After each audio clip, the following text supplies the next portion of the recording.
The Awakening, Chapter 36. There was a garden out in the suburbs, a small, leafy corner, with a few green tables under the orange trees. An old cat slept all day on the stone step in the sun, and an old mulatress slept her idle hours away in her chair at the open window, till someone happened to knock on one of the green tables. She had milk and cream cheese to sell, and bread and butter. There was no one who could make such an excellent coffee or fry a chicken so golden brown as she. The place was too modest to attract the attention of people of fashion, and so quiet as to have escaped the notice of those in search of pleasure and dissipation. Edna had discovered it accidentally one day when the high broad gate stood ajar. She caught sight of a little green table, blotched with the checkered sunlight that filtered through the quivering leaves overhead. Within she had found the slumbering mulatress, the drowsy cat, and a glass of milk which reminded her of the milk she had tasted in Iberville. She often stopped when during her perambulations, sometimes taking a book with her and sitting an hour or two under the trees when she found the place deserted. Once or twice she took a quiet dinner there alone, having instructed Celestine beforehand to prepare no dinner at home.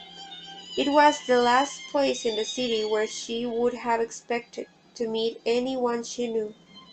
Still she was not astonished when, as she was partaking of a modest dinner late in the afternoon, looking into an open book, stroking the cat which had made friends with her, she was not greatly astonished to see Robert come in at the tall garden gate. "I am destined to see you only by accident," she said, shoving the cat off the chair beside her. He was surprised, ill at ease, almost embarrassed, at meeting her thus so unexpectedly. "Do you come here often?" he asked. "I almost live here," she said. "I used to drop in very often for a cup of Katich's good coffee, but it is the first time since I came back. She'll bring you a plate, and you'll share my dinner. There is always enough for two, even three." Edna had intended to be indifferent and reserved as she when she met him.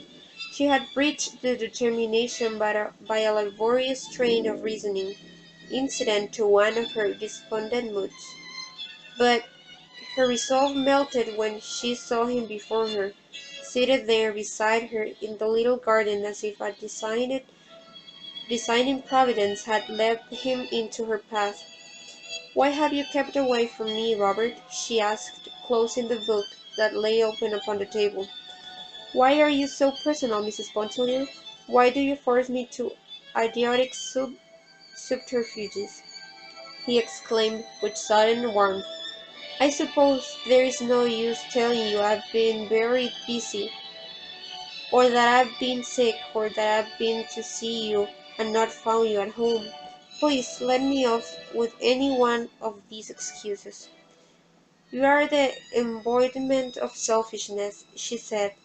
"You have yourself something, I don't know what, but there is some selfish motive, and in sparing yourself you never consider for a moment what I think, or how I feel your neglect and indifference. I suppose this is what you would call unwomanly, but I have got into a habit of expressing myself. It doesn't matter to me, and you may think me unwomanly if you like. No, I only think you cruel, as I said the other day. Maybe not intentionally cruel, but you seem to be forcing me into disclosures which can result in nothing, as if you would have me bare and wound for the pleasure of looking at it, without the intention or power of feeling it. I'm spoiling your dinner, Robert. Never mind what I said. You haven't eaten a morsel. I only came in for a cup of coffee. His sensitive face was all disfigured with excitement. "Isn't this a delightful place?" she remarked. "I am so glad it has never actually been discovered. It is so quiet, so sweet here. Do you notice there is scarcely a sound to be heard? It's so out of the way and a good walk from the car. However, I don't mind walking. I always feel so sorry for women who don't like to walk. They miss so much, so many rare little glimpses of life, and we women learn so little of life on the whole. Katich's coffee is always hot. I don't know how she manages it. We're here in the open air. Celestine's coffee gets cold bringing it from the kitchen to the dining room. 3 lumps. How can you drink it so sweet? Take some of the cress with your chop. It's so biting and crisp. Then there's the advantage of being able to smoke with your coffee out here, now in the city. Aren't you going to smoke?" After a while he said, laying a cigar on the table. "Who gave it to you?" She laughed. "I bought it. I suppose I'm getting reckless. I bought a whole box." She was determined not to be personal again and make him uncomfortable. The cat made friends with him, and climbed into his lap when he smoked his cigar. He stroked her silky fur and talked a little about her. He looked at Edna's look, which he had heard, and he told her at the end, to save her the trouble of wading through it, he said. Again he accompanied her back to her home, and it was after dusk when they reached the little pigeon house. She did not ask him to remain, which he was grateful for, as it permitted him to stay without the discomfort of blundering through an excuse which he had no intention of considering. He helped her to light the lamp, then she sent into her room to take off her hat and to bathe her face and hands. When she came back Robert was not examining the pictures and magazines as before.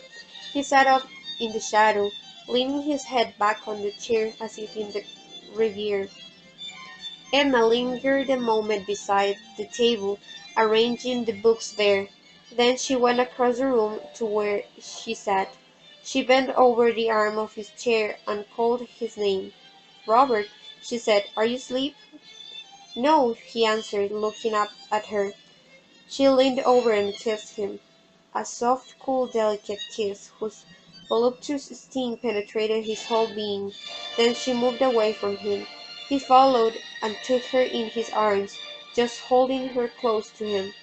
She put her hands up to his face and pressed his neck against her own.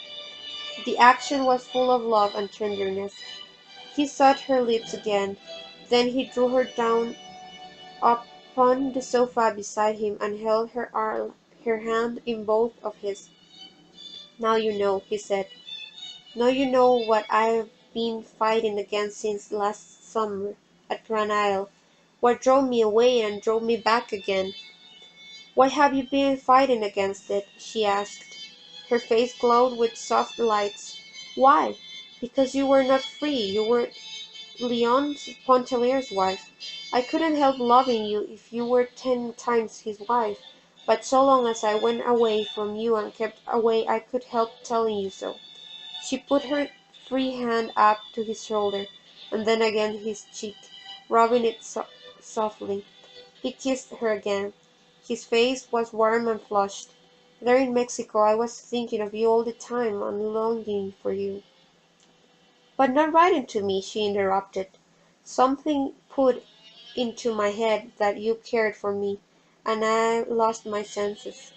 I forgot everything but a wild dream of your some way becoming my wife." "Your wife!" "Religion, loyalty, everything would give away if only you cared." "Then you must have forgotten that I was Leon Pontellier's wife."